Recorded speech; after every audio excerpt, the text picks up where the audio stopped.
So good morning, good afternoon, good evening, everyone. My name is Sam. I'm the VP of Programs here at Launch Academy.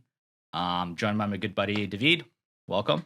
Thank you very much, Sam. All right, so we're going to learn about your story today. Let's go. Let's do it. All right, so we're in studio. We're still getting some tweaks out, so apologies if anything happens, but just some quick housekeeping here. As we're talking, we're sharing David's stories. You guys might have questions for me, for David, for whatever. We do have a Q&A, so feel free to use that, and then my team will kind of tag me, and we'll try and answer some questions during, but we'll also have time after the whole session to answer your questions. So hopefully, if you guys have questions, everybody can get their questions answered. Sounds good. All right.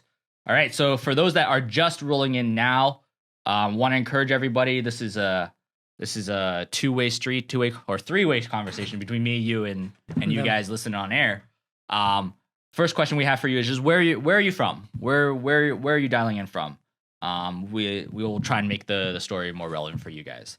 But today we're going to talk specifically about your journey of how you ended up sitting here beside me. Mm-hmm.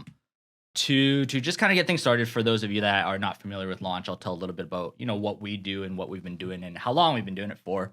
And so we are one of Canada's one of the Canada's leading hubs in technology in Western Canada. We've been around since 2012. So little story time. This was our logo when we started. I'd like to think that we've modified it for a little bit for the better. And we started in 2012, and the story goes 12, 12, 12, 12. We initially had 12 members, and we went out and got those members desks. And we actually made them build the desks as well. And within 12 months, we actually filled out our initial space, and we moved to a 12,000 square foot space in Vancouver. Our goal and our mission is really to elevate the ecosystem here in Vancouver, specifically in regards to tech startups. And we've been doing that for the last decade as a nonprofit entity. And so for how all of our services, all of our programs, all of our resources work, generally speaking, there will be some sort of program or administrative fee that helps pay obviously for our space, these mics, pays for staff, and then we're able to support the community here and the startups here with as many resources as we possibly can. But I don't want it to all be all about us. Want to roll over to you. Like, David, what were you doing in 2012? In 2012, I was in school. What kind of school? Just high school in Colombia. All right, I found this great photo of you. Well, that's young David, way older now. So yeah, I mean, I was in school. I was probably in 10th grade. I was mainly coding apps in the recess. Like, I knew I was going to get into tech. Right. So that's where story started for me. When did you actually publish your first app? I guess it would be App Store, right? Yeah. Well, the first apps, I never got to publish them because they were, to be honest, not good. But the first one, it might have been 2013. Okay. 2013. So 2012, I was starting to learn how to develop apps. Okay. That's what I was doing. That's a picture. Did they teach that in school?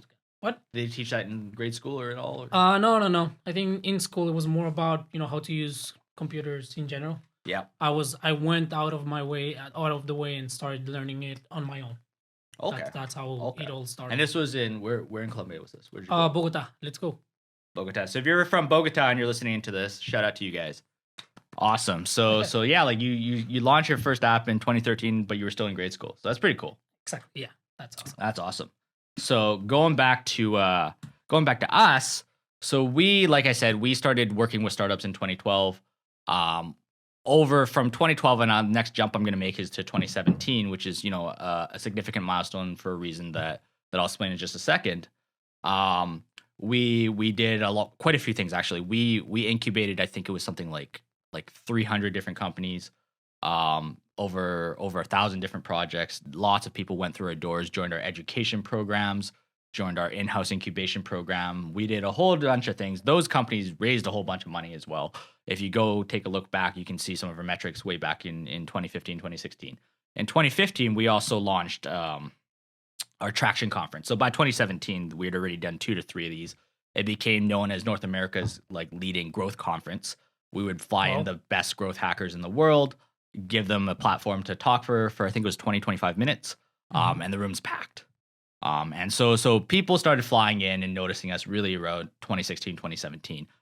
Partly due to the conference, partly due to our growing brand here in Vancouver. At the same time, we started doing trade missions. So this is a picture of me kind of. I was in Brazil, was talking about the opportunities to do business in Canada, and we also had an opportunity to bring Brazilian startups over to Canada, where we worked with them for I think it was 2+ months.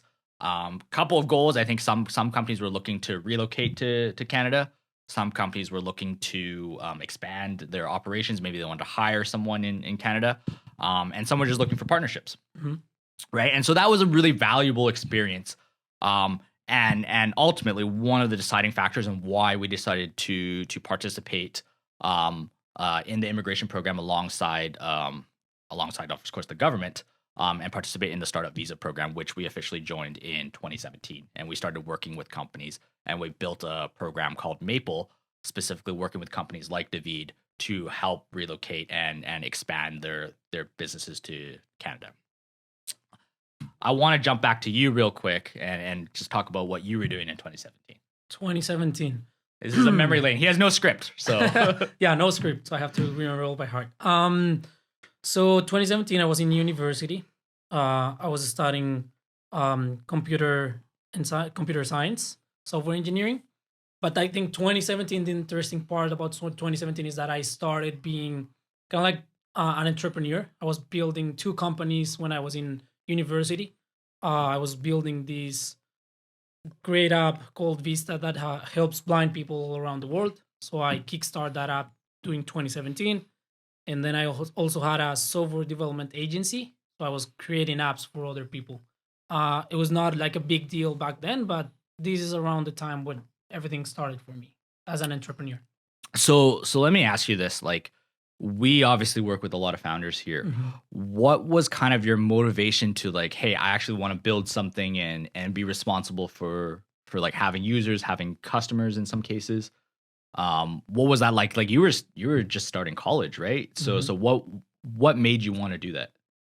Oh, well, that's a great question. I think I've always tried to have a positive impact in the world. And unless you build something big, I think the mark you leave, will be as big as your impact is. So that's when you need to start about, hey, maybe I can't do this alone. Maybe I need a place and a time to do this. So that's when I realized it was not just another random project, right? Mm-hmm. It was not another cool app that I just developed.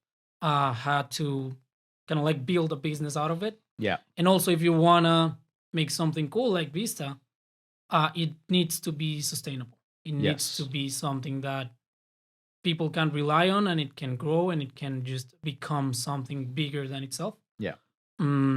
So I guess that's what drove me into actually creating a company and thinking about expanding and going to other places. And was that kind of like you built it and they came like a lot of startup stories go, like you just put it on the app store and people showed up? Or did you have thought process behind like how you're going to get the word out for people to use it? Because as I understand, Vhista like is nonprofit, if I'm not mistaken. Correct. We get no profit. Yeah. So like how did you actually get people to notice the app? Specifically, I guess your users were blind users. Yeah. Right? Like they're not going to see, no pun intended, exactly. See the app alone, right? So how did you get the word out and actually get people to use it? Well, for me, it was an interesting experience because I'm not a marketeer. Mm-hmm. I was not good at it. And just regular marketing wouldn't work because, as you said, blind people will not kind of like visualize advertisement the way, for example, you would. So what I did was I knew it was a good story to tell, and I knew I wanted to reach people. So what I did is I started to talk to like different newspapers and different magazines and like news outlets, and they were interested in the story, and I had to learn how to like pitch my idea to the world. Go and sell this new idea to the media. So that's to the media. So you went kind of traditional PR, for lack of a better term. Traditional PR, yeah. Newspapers, TV, that, exactly. And this was mostly Colombia.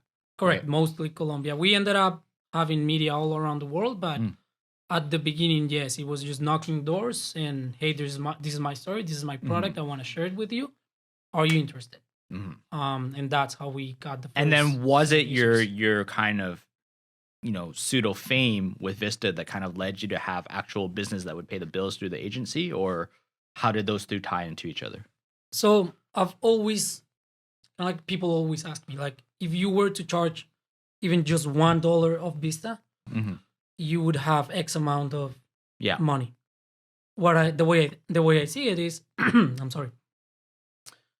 By developing Vhista, I was able to put myself in a different table. Is the way I like to see it. Yeah. Like, if you start to hang around with smarter people, maybe more influential people, that ultimately benefits your other businesses. So my idea was, okay, I'm gonna offer this for free because I believe in it. I want to have positive impact. But even though I was not expecting it, I knew it was going to bring new opportunities. It was going to connect me to new people, and I was just hoping everything would kind of like just puzzle together somehow. Yeah, and you were one person. You were still going to school. You probably did some agency projects. Yeah, correct. You still had an app with users that you were funding. So like you were pretty busy, right? I want to draw my attention back to this slide. I want to explain what's happening in this photo here. Oof, great memories. So Apple, the company, they have they have enough marketing. People know who Apple are. So they have this worldwide developer conference in which I would say they bring the best iOS engineers in the world to the conference.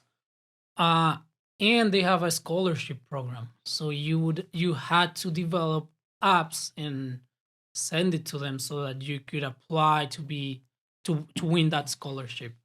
So this picture is really important because my wife helped me create that app. She took the pictures for it. I created this app that showed how diverse we are as humans, and it had really cool tech. Apple loved it, and I won the scholarship. I was amongst the few, if not the only Colombian that won the scholarship that year. So all expenses paid by Apple. I went 1 week. Went to the developer conference to California. To California, yes, they took me. That's a really really important kind of like piece of the story because I really loved California. It was my dream. And they took me to California, all expenses paid. I met incredible people, but not just that. This changed my life because from that point on, I got a lot of PR attention. A lot of different people around the world knew who I was and knew that what I was building made sense, including companies like Facebook and And that's important, right? Because as we get in, we talk a little bit about your dream, right? Like one of your dreams you talked about, when you started building apps, you wanted to make change, you wanted to create change. But I mean, you're still young, you were a teenager. One of your other goals, as we were talking offline, was like this idea of being in, what you thought back then was the best country in the world. Yeah, so I mean, California is well known to be kind of like the mecca for technology. Like people know Silicon Valley is, a place to be. So for me as a software engineer, it was like, I gotta get there somehow.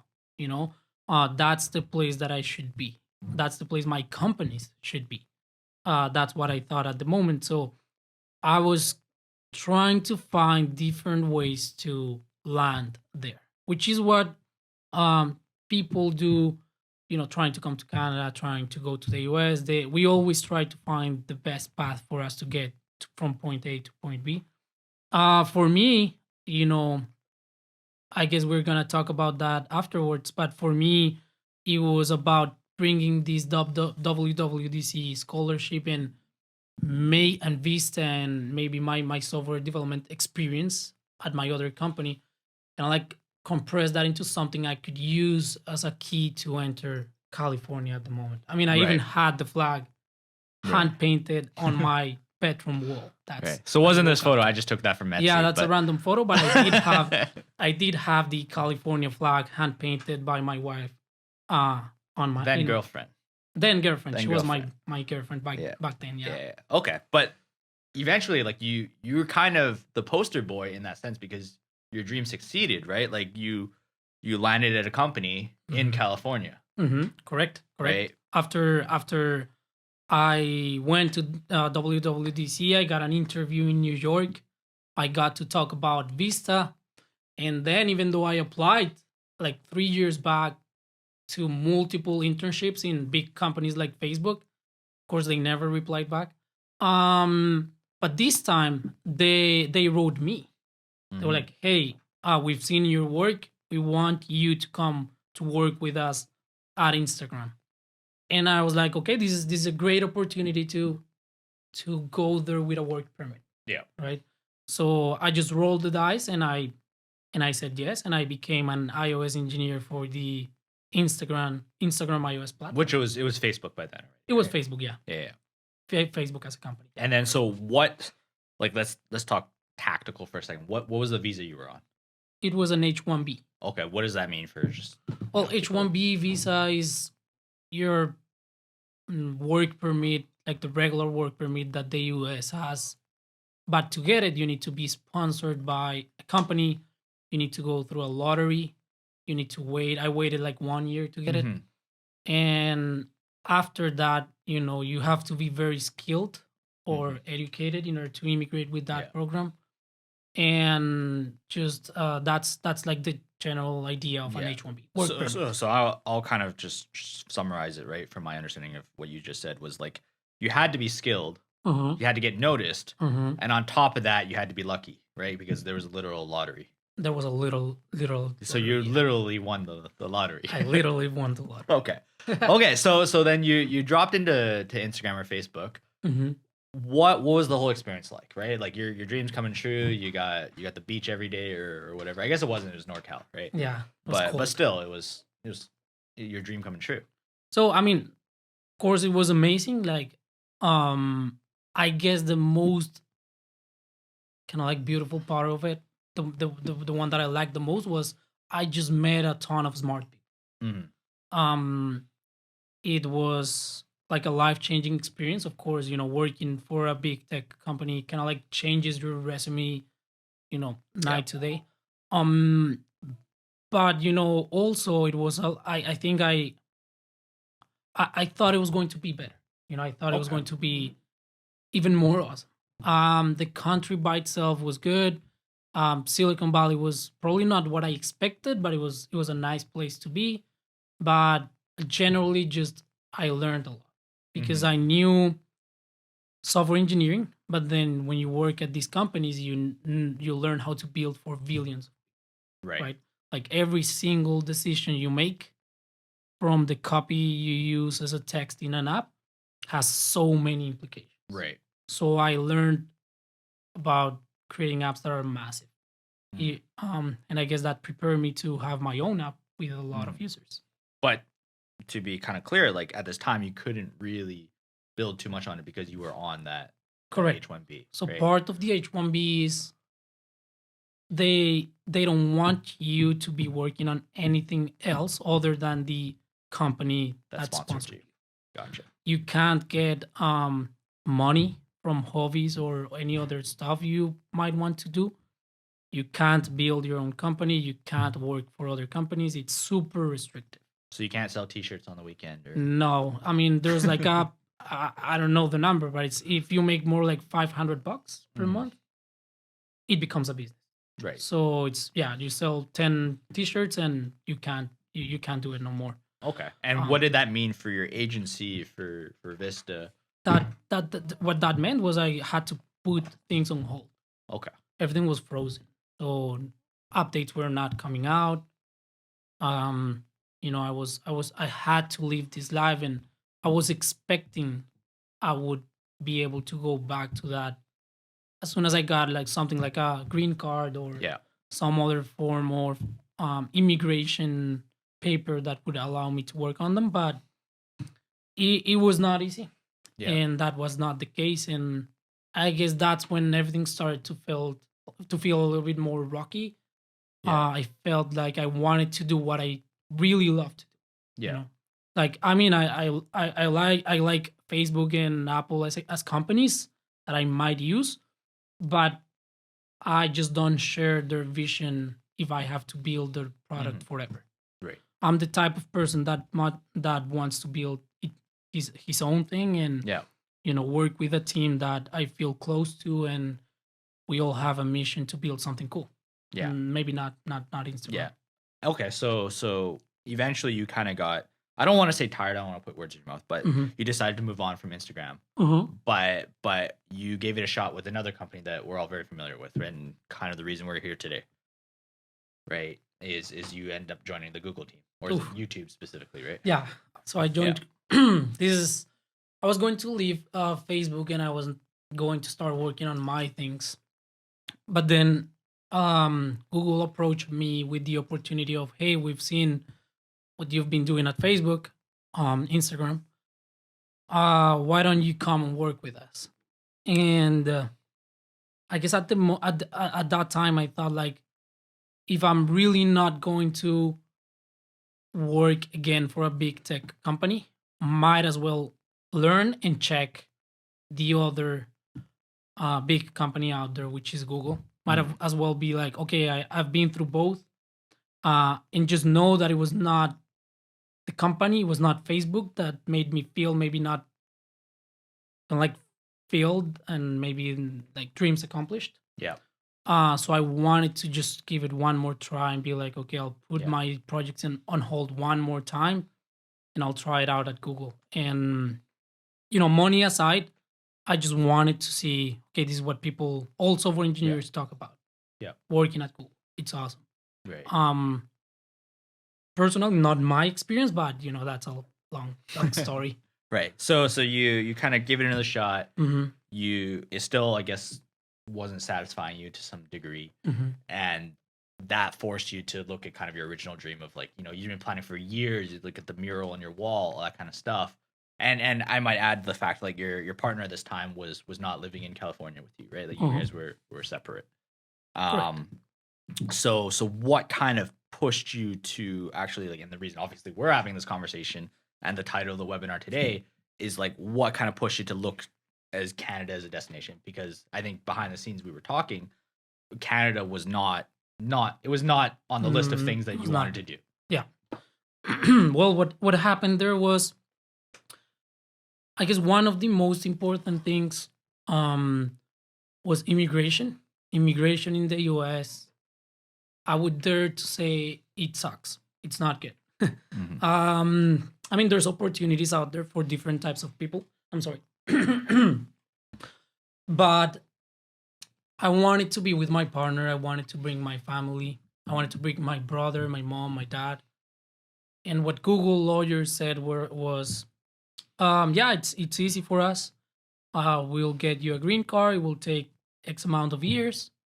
We're gonna wait until you're a citizen. That takes X amount of years, and then we can start the process to apply for your family's kind of like PRs, citizens, green cards, and that's gonna take X amount of years. So we were looking at decade, more or less, and I was like, dude, that's insane. I wouldn't want to be in Silicon Valley if it means I have to be by myself. If it means I have to surrender on so many things. And bear in mind that I think the idea of Silicon Valley is romanticized, because it's not like you meet tech people to every Starbucks. That's just not the truth. You meet people because you sign up for events, for meetings, for XYZ, and you can do that even without paying $3,000, $400,000 to live in Silicon Valley. So it was not powerful enough, it was not beautiful enough for me to make that decision of, yeah, you know what, I'm gonna wait 10 years by myself. And you were already on, like, year 2 or 3, right? I was in almost 3 years in. 3 years in, so it was like a 13-year wait. It didn't make sense. And then, to your question about why Canada, so I started Googling. Of course, I wanted to stay in the North American market, because, I mean, for the viewers out there, North America for us was a really, like, most of our users were here in North America, are here in North America. and it's the place to be for us as a business. So I didn't want to leave. So I started Googling like, hey, what's a way for me to stay here at that time, the US, without having to work for this big tech company? What's other immigration options I have? Yeah. And they were not that good. Yeah. So Googling, I stumbled upon this Canadian immigration website. Yeah. And it had a beautiful title. It said Startup Visa Program. And I felt like that was me. Like, I'm a startup. I want to immigrate. I need a visa. I need a visa. I need to do my things. And that's when this beautiful piece of immigration came up. And I started just, before we dive into this, that's when I started to research into Canada as a country. For many people out there, it's like, oh, it's just snow. Oh, it's not like the US. Oh, there's no like real benefits compared to the US. But once I actually kind of like investigate about the country, it offered everything that the US had. Even the same fast food restaurants, it had the same highways, it had the same products I love. It has Best Buy. I love Best Buy. Best Buy and Chipotle. And there's no Best Buy and Chipotle. There's not like snow all year round, depending on where you move. I went for Vancouver, which is a 2-hour airplane to Silicon Valley, more or less. So I could still go to my meetings. And it was just a nice place, nice weather. So I was like, okay, let's research this startup visa. Yeah, and this is a screenshot for those that are looking at our slides that our team actually made, just comparing the startup visa program itself versus I think what's most comparable in the US and stuff that you were telling me beforehand. Like, you looked at this. The initial investment required was a large sum of money. We're looking at $250,000. And I think you zoomed in on the last one here is the no clear path to green card or citizenship, right? Like, you Correct. were talking about 13 years versus, when you're talking about permanent residency, to start a visa, you're looking at 16 to 20 months. And then within 5 years, you can get citizenship. Correct. Right. Correct. And that to you, that was a big deal. Yeah. I mean, for me, it meant I can't move. I can move to that country, and I can bring my family with me. And I think it's not here, but when you go with the startup visa, there's something called, whenever you have a work permit, there's some permanent residency. There's something called a super visa that lets you bring grandpa, grandma, mom, and dad almost immediately. So like processing times is just like a visitor's visa. Yeah. So what that meant was I can move to this country and I can actually make it home, because home for me is a place where you can bring your family whenever you want. That's home for me. And I mean, looking at the numbers, when I was doing my research, there was another investors program in the US, and you were looking at $500,000 for cities like Detroit, or like $1 million for cities in California or New York area or something like that. So, I mean, as an entrepreneur, many entrepreneurs out there know that you can't just burn $500,000 just because of immigration. I don't think there's too many people out there that can just pick up and do that. Yeah, there's no way. There's no way I could have done that. And also, if there's no clear path, it's like you're buying nothing. You're just giving the US your money. Yeah. So it felt nonsense, whereas the Canadian startup visa program felt like it had way more benefits. And one of the things that we had talked about earlier was like, obviously we're fast forwarding a little bit, but when you came here, you could immediately come with your partner. Correct. Yeah. Immediately. Right. Immediately. So that was a huge part. Just to dive really quickly and sidetrack your story a little bit, because I know people are going to ask questions about startup visa. Just a couple of quick guidelines, and I'm not going to read through everything, but I wanted to make sure that you guys have the slides on here. A big part of how the startup visa program works is there's two components. There's a work permit component, which you're currently on. Exactly. And then of course the end goal of the startup visa program is the PR that you receive within 60 minutes, which we're still waiting for. Correct. Right. But to do that, one of the big things is you require a letter of support from what they call a designated organization. There's 3 types of organizations that can write those letters of support. That's all going to be on the government website. And I think on our website, we have the link directly that gives you that whole list. So not just us, obviously we're one of them. But with venture funds that do support, they need to invest 200,000 into your company. Angel investors, if they're on that list, they need to invest $70,000. And if it's an incubator or accelerator, the participant needs to be an active participant in that incubator's program. Correct. Right. Which is the route which is the route you ultimately took. Speaking of the requirements for it, it's meant and it's targeted to people who have startups, aka technology companies. Let's just kind of overall kind of wrap it at that. But immigration wise, each of the co-founders, and you can have up to 5, must pass that IELTS English exam, right? Level 5. In either English or French. I know there's French speaking people out there. As well as you need to meet their requirements for personal funds. That's about $32,000 for a couple. And then of course all the regular immigration requirements like, criminal record checks, health checks, fraud history, things like that. Correct. From the company perspective, and this is the last one I'll kind of talk about in terms of the requirements for Startup Visa, is the company must be owned by the founders that are applying. Each of them must own a minimum stake of 10%. Together, that group needs to own over 50%. And of course, the company needs to demonstrate that the Canadian company owns the IP or has somehow direct control over it, right? In your case, the company that you applied with Demova, which is surprising, we're half an hour in, we're only talking about Demova now. You own that completely. Yes, I own Demova completely. Right. So that kind of was like checkbox for you. Checkbox. Right. And then you kind of found us, right? How did you find us? Well, the government website for the Startup Visa program has a list of what we were talking just now about designated organizations, right? And you can see who's an investor, who's an incubator, who's a whatever. So what I did is I filtered out by what for me made the most sense. I want to build products that help people. So I know investors are somewhat resilient. Investors like helping people too, but they prefer making money and making helping money. people. Yeah, it's a business. Yeah. It's purely business for them most of the time. Whereas if I went with the incubator route and I participated in a program, I could keep control of my company and I could still apply for the Startup Visa. So I filter out incubators, and then I found about Launch because they were amongst the few incubators in the Vancouver area, which has nice weather and is close to the Pacific coast, which is what I wanted. And B, coming from Vhista and from not making profit from my users, it made a lot of sense that Launch was, I think they're the only ones, the only non-profits that kind of like met my criteria.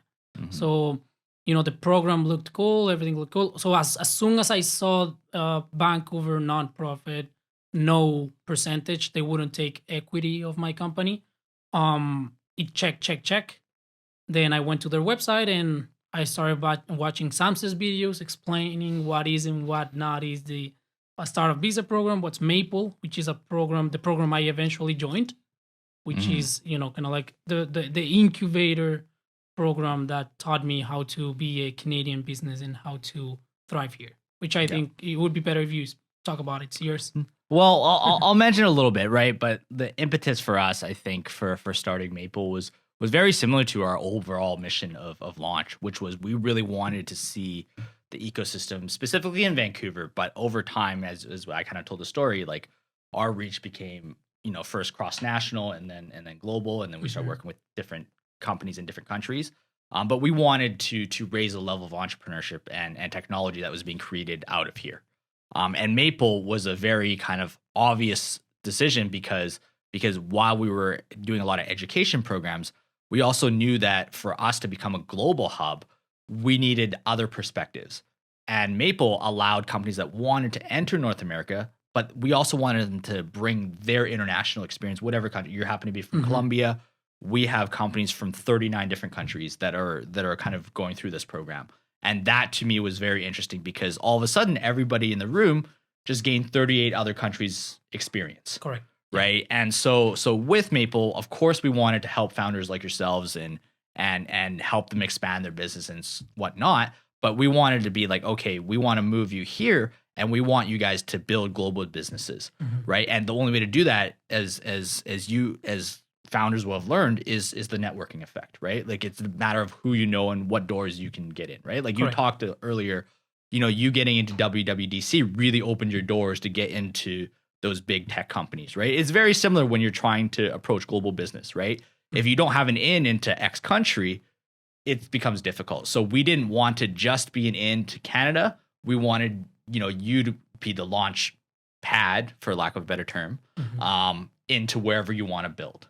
And so really that's the design of how our Maple program works. Of course, like we have specific requirements for our program as well. One is we generally work with companies that are their product is already in market.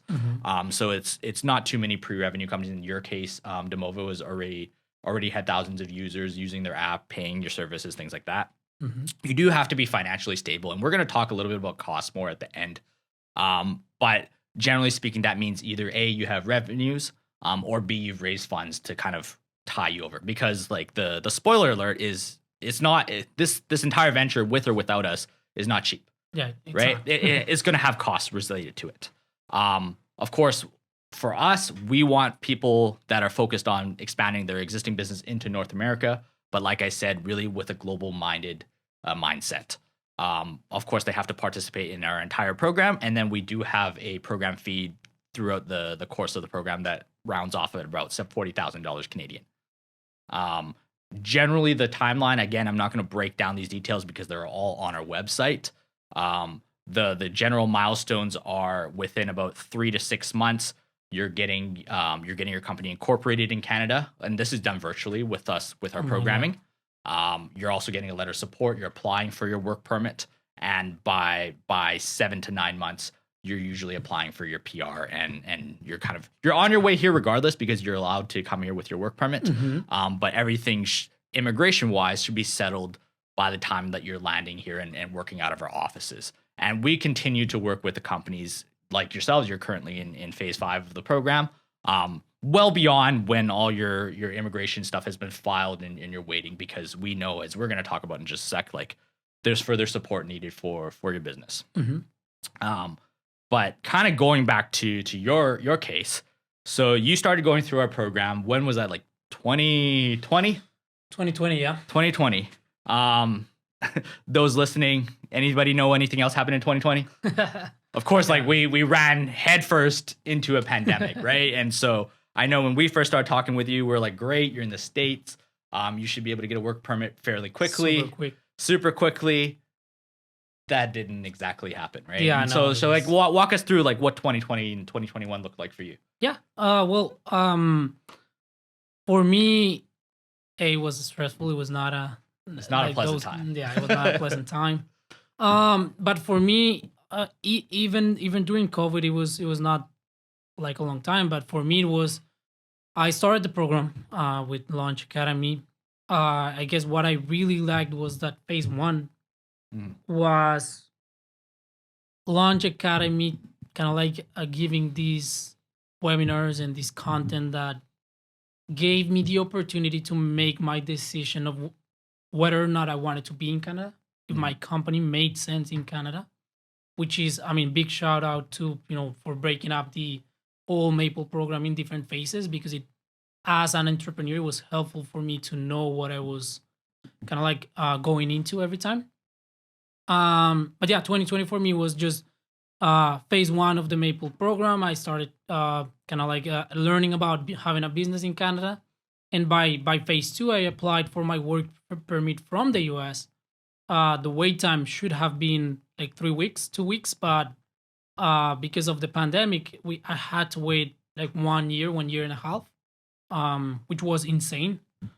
So I had to keep working at what I was doing.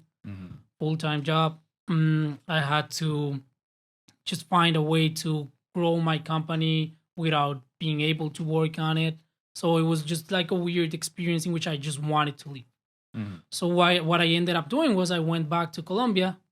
I left the US, and then back in Colombia, I could start building my company. So during the different phases of the Maple program, I was creating my bank accounts here in Canada. I was incorporating my business.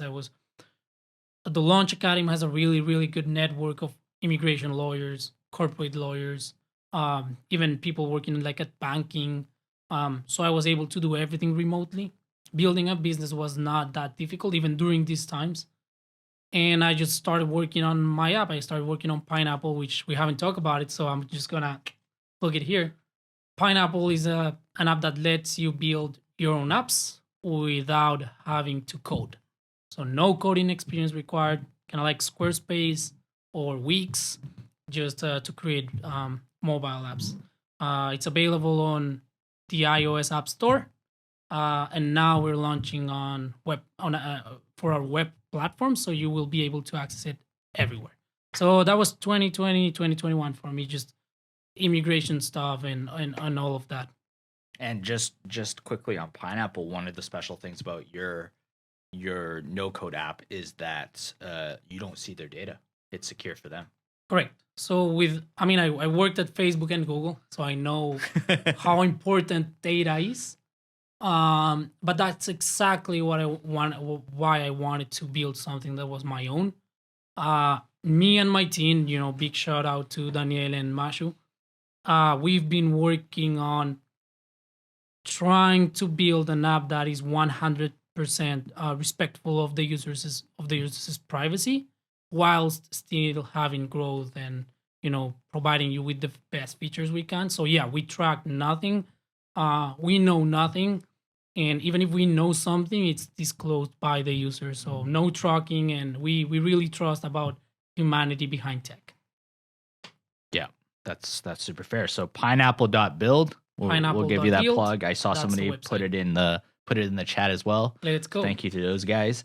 And just quickly, I know somebody's asking specifically a question about Maple and launch. What are the first 2 phases of the 5-phase Maple process? So you can see on the chart I have, the first phase is really focused on bringing you information from different lawyers, from different business perspectives, how to handle your global accounting, how to incorporate your business as a Canadian business in alignment with startup visa program or whatever immigration path you choose. And then phase 2 is all about road mapping and building out your plan, right? In David's case, he built a plan, then he built a second plan. I think we were joking. He built like 6 plans. We were on like plan G or something. Correct. Because of COVID, because of setbacks and different things like that. And so our team works with each company. Each person's design is a little bit different, and that's why you see on this timeline there's variations, right? They're not set months because some companies are really busy and they need this whole 6 months to complete this process. Correct. Other companies really put this as a priority because maybe they're being roadblocked being in whatever country they're in. Mm-hmm. They want to prioritize this. They finished it in 3 months.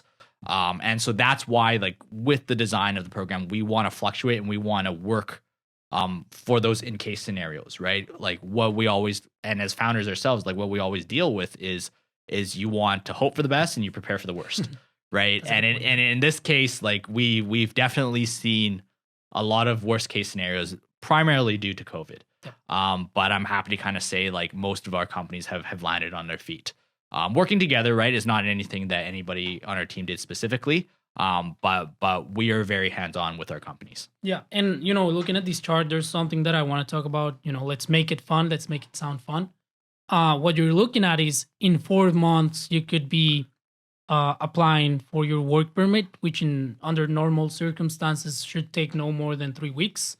Again, we don't know how processing times are at the moment in each country, but what you're looking is at a 6-month time, and you're here in Canada building your business, which is super, super useful, super fun. And, it's not like you're landing here by yourself. You're landing here and you're connecting with people. You're meeting these guys. Big shout out to the launch team. They've been great. So yeah, I mean, it looks like a lot, but to be honest, it's made so that it's easy for us founders to immigrate and move our businesses to Canada. And it's such a joyful experience. I would say I had fun and I learned so much from the Maple program. So it's more than just immigration is what I'm trying to say here. It's not just immigration. It's I know a lot of people out there have these business ideas, or they have already like their companies growing. It's a way for you entrepreneurs, you founders, to find your path towards Canada. If you're not at the point in which you can pay for $40,000 and prove certain amount of funds to sustain yourself in Canada, just take this as a dream. California was a dream for me, and I made it happen. Mm-hmm. If Canada is a dream of yours, and you're like a young entrepreneur, young from the business perspective, go for it and grow your business back home, and maybe take it to a point in which this is a viable option for you. So just go ahead and dream and take this as it, even if you're not at that stage. I want to make sure people that don't have big businesses also take advantage of this webinar. It's for all of us. You just need to get there. I love that you said that, like, young as a business owner, because one of the cool factors to start a visa program, and again, that's not necessarily related to launch, and we don't have this limit either, is there's no age limit, right? And so that's cool, right? Like, you may be living your dream as an entrepreneur. You might be in your 50, 60, whatever age you deem old by immigration standards. Each country is a little bit different. But the startup visa program doesn't care. As long as you have a business, you can make it work. You can get approval from whether it's an incubator like us or an investor or whatever. It's good enough. Yeah. Great. Yeah. So kind of fast forward things a little bit, and we're quickly approaching this 3:00. In 2022, February 1st. What happened? You arrived finally. Let's see the picture. Oh, let's there go. You go. So that's David. Few years after from the first picture, you can tell I've gained some weight. I'm aging. But no. To be honest, that's a happy guy. That's after going through a lot of different dreams, and I think we went past it a little bit. So California was my dream, and once I was there, I realized that dreams just keep evolving. So you just need to put yourself out there, even if you feel like you're in a comfortable position right now. You might be super successful in Colombia or in Nigeria or wherever you are, but maybe if you just expand your horizons, you can find new dreams that are even more powerful. And Canada has drove me to like different changes in my company. Launch has helped so much, and I feel like me as a person and the family you see there, that's my dog Coco and my wife, we've changed so much. And also it's not just you. That picture behind has like my brother who's coming soon. It has my mom, my dad, who are all excited about Canada, and my family as a whole, my cousin, my friends. So that's a happy David that talks good about Canada, and it's hopefully bringing people to a greater dream, a greater purpose. It's amazing. It's amazing. So I do want to make it realistic for viewers. I love doing that, and people who know launch well know we're not afraid to call a spade a spade. Yep. What have these 2 months been like for you? Like, give me some. Obviously, we talked a lot about the good things. What about what's been difficult? Oh, difficult way. Hey, you need to bring your life in. Well, myself, I had to bring my life in 2 backpacks, into suitcases. I saw those backpacks. Yeah, they were not big. So, leaving things back, moving first, kind of like making the path for, older family members if they're coming. It's just building a lot of things by yourself, thinking about, hey, getting a place is difficult, but once you get the place, where am I going to sleep? In this new country where I don't know where to buy furniture. You need spoons, you need candles, you need everything. So like, it's not just A, the money you need to buy those things. It's also B, I can talk as an entrepreneur, is you will have to spend time on these things. It's not like you come here day one, you're coding for me. Yeah. It's more like you come here and you know this. You don't code, you don't work. You can't think about your company whilst moving all your life around. So A, that, and B, it's not a change for you. No, it's not just a change for you. It's a change for your partner if you come with one. So for example, my wife has to, go and find a new job, and she needs to apply, and we need to get driver's license, and we need to get so many things that are either stressful or just complicated and they take time. So A, that, some people might find that just enjoyable. I did somewhat. And B, maybe it's also just the as soon as you arrive, it's not like it's done. Like as we saw, you can be landing here in phase I forget which 3. phase. They phase Yeah. 3. Yeah. You still have a lot of things to do. Like you still need to look out for your PR. You still need to see if your product really works here in Canada. It's a different market. So for the entrepreneurs out there, you might have XYZ product, but maybe you come here and it doesn't work. The culture just doesn't adapt to your product. So now you need to adapt to this new culture. So like for me, it was somewhat the case. I also needed to make some changes, and yeah, it's just you could call it stressful and expensive. Mm-hmm. For sure. And we're gonna dive into questions because I know there's a couple questions here. Mm-hmm. One of the main questions that I get every time I do one of these webinars, whether it's live or in person or whatever, is talking about costs. Before I talk about that, the story of David's is not isolation. Mm-hmm. We've done 18 cohorts of Maple now, worked with 120 plus companies just like David's. 75 plus of these founders have landed now. Probably would be a higher number if not for COVID. But if we're going to start playing the if not for COVID game, it gets pretty deep. So we're not new to this by now. And we're really excited. Obviously, you can tell by working with more founders. But one last thing that I will talk about before I kind of open up questions is just talking about costs, right? And feel free to chime in because you're living through this, right? Mm-hmm. And something that we want to make sure that you're aware of is that, this entire, I'm going to call it a project, most of you will need to plan in advance for this. It's not something that, we heard these two guys talk on a webinar. Great, let me sign up and I'll be on my way, right? Like obviously we already talked a little bit about our program fees. One of the main reasons that David chose us and other companies have is because we do not have an equity exchange. Correct. And so you keep 100% of Demova to yourself, Mm-hmm. and we don't take a part of that. But of course, we do have fees because we have a business to run. Mm-hmm. On top of that, you're going to have incorporation fees. One of the guides to start a visa is incorporating your company as a Canadian company. That's going to have a couple $1,000s at a minimum in terms of you building a company. In our case, BC, but somewhere in Canada. There's going to be accounting fees, especially if you have pre-existing revenue from your case was like the States and other countries.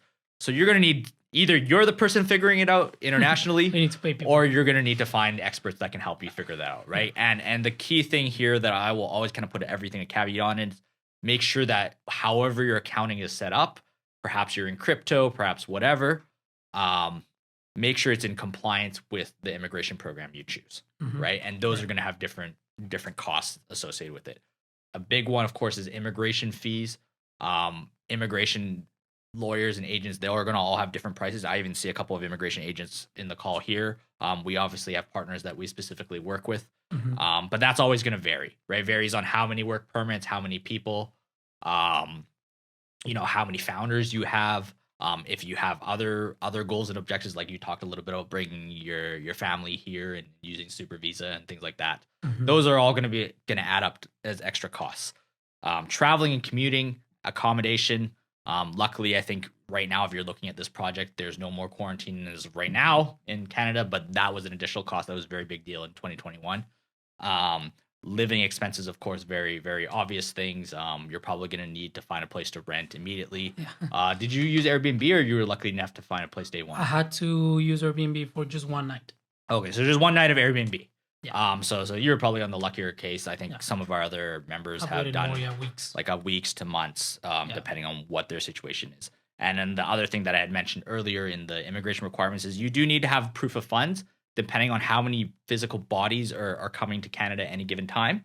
This is not a cost per se, but it's a reserve that you need to hold in your bank account, right? So you Mhm. can't come over with zero. You have to have, I think we talked about $32,000 approximately. So this is not an exact quote, so don't quote us on this. Yeah. But you do need to have some reserve funds to prove in case, as Immigration Canada is looking at your situation. So in your scenario, if you don't mind being a little bit transparent or being approximate, like what do you would suggest for like, you're a solo founder, you're you and a partner. What would you suggest as a budget for this kind of project as I'm labeling it? I would probably say for me personally, it was between 70 to 80,000 Canadian dollars. Yeah. But I would say somewhere around 100K. Yeah, is the budget. Is like the budget. I would say yes. Go ahead. And there's Canadian dollars. Nothing is gonna, you would be able to pay everything that we've mentioned previously. And that includes launches program fees, of course, like the estimate I'm doing. But yeah, between 70, 100K for a family my size. Yes. Again, it changes with size. Yeah, fair. So appreciate you sharing that with us. No worries. If you're interested in our program specifically, our applications are open right now. You can apply. Our due date is May 29th, and I believe the program starts end of June. So we are open to applications. If you have any questions or you have questions further beyond this webinar, feel free. You can shoot me an email or send us a tweet on Twitter. But I do have some questions here, and if you guys don't mind and you want to stick around for a couple extra questions, and you're here to stick around. Yep. Let's do it. One of the questions I have, one for me, one for you. First question is: Do you have to submit a detailed business plan to the launch incubator to be a part of the program? I'm gonna put an asterisk on this answer because I want to give a real answer. If you only have a business plan, most likely we will not accept you. Right? Like I said, we are looking to work with companies that are in market, in product, right? So that means that you can't just be a plan. A plan is great, but we want to know how you're making money, how you're going to survive, how you're going to make more money, and how being in Canada helps your journey as an entrepreneur, right? So if it's just a business plan, that's not going to cut it. I know. Make it a reality. Make it a reality. Build it. Another question here I have is how successful. I'm not, Leroy, if you're still around, I'm not quite sure how to answer this question. This is how successful is the launch program for e-commerce owners? We do have e-commerce companies.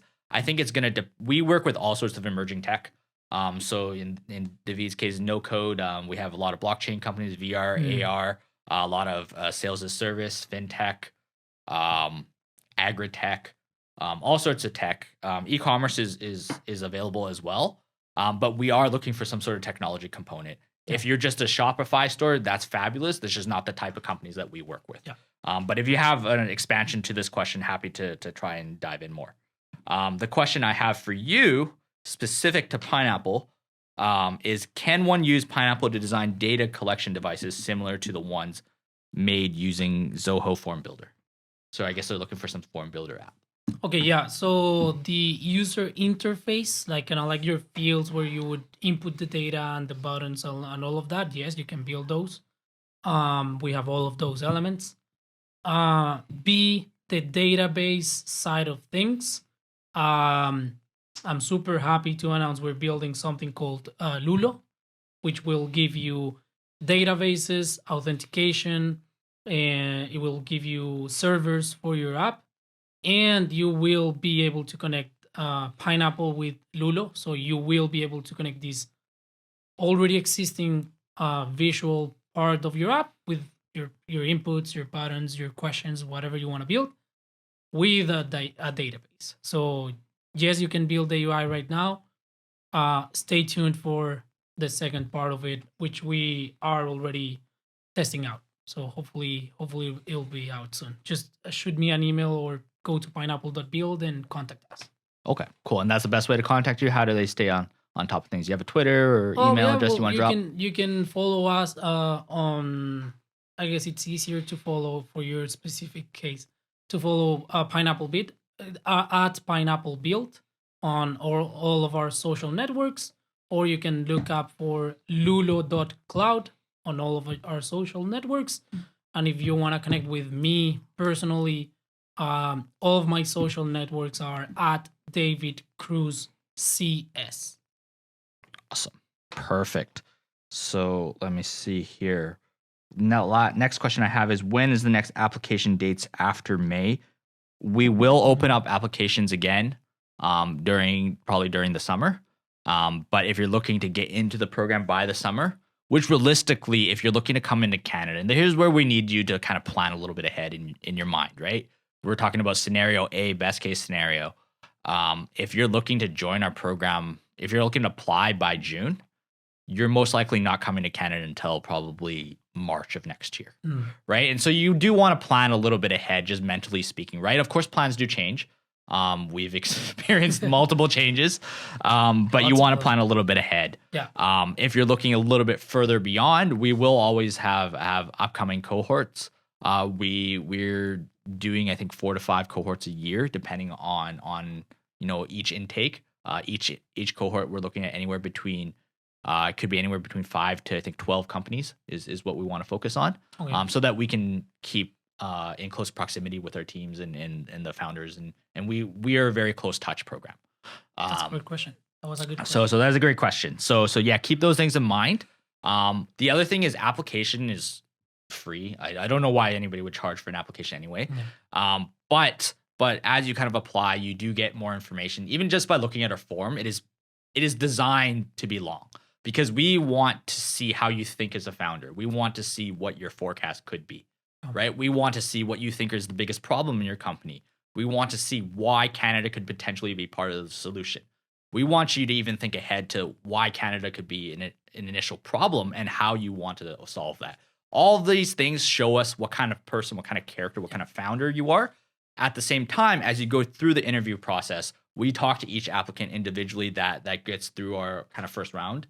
And you get to know the team to see if there's a fit. If the number one takeaway I can take from anybody that's thinking about either applying for us, applying for any of these institutions, like, make sure it's a group or a person or whatever that you're comfortable with, right? It's your lives, right? That all these people are working with. Don't just assume because they're taking X money or they're taking X equity or you really saw a cool ad. Don't assume that that's it, right? Like, do your research. I promise you, we've tried to do our best at launch to put as much reading as we can. This is a complicated process. It's not just like click A, click B, come to Canada, right?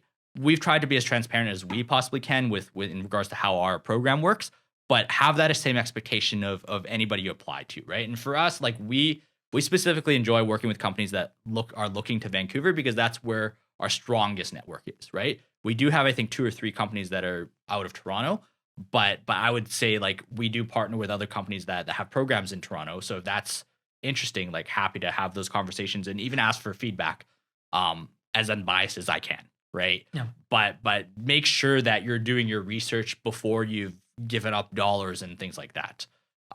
Worst case in our situation is you apply, we say no, you apply again later if it's more appropriate then. Yeah. Right? Like, we're not going to be charging you any money until you're very clear on what you're getting charged for.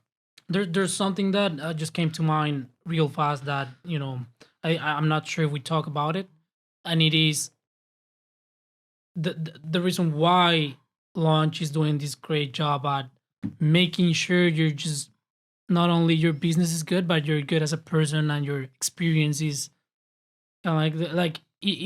they can be somewhat sure that you are able to build what you're saying you're building, is because the Startup Visa program, even if your company fails, you still stay in Canada. Like, there's no, if my business fails, then I have to leave. No. Canada wants to have people that, even if they are not successful with their current venture, they are a positive addition to Canada, either because they will end up working for a tech company or they'll start a new business or whatever. So I feel like part of Sam's answer is they also need to make sure you're a person that will be positive to the whole Vancouver and Canadian could be community. A partner of Pineapple tomorrow. Yeah, you could be working with us in the future, but that's why, it's also a really great program, because it's not tied to the success of your company, which might get some people, maybe, entrepreneurs sometimes fail, and what happens then? No, don't worry about it. Just give it your best, but it's not tied. Awesome. Thank you so much, David. And thank you everybody that tuned in today. Thank you. Really appreciate all your smart questions. Like I said, if you're looking to apply, our websites, and I think we're going to share these slides with anybody who signed up today, as well. And really appreciate you, man. Yeah. Yes. Take care, everybody, and we'll catch you guys soon.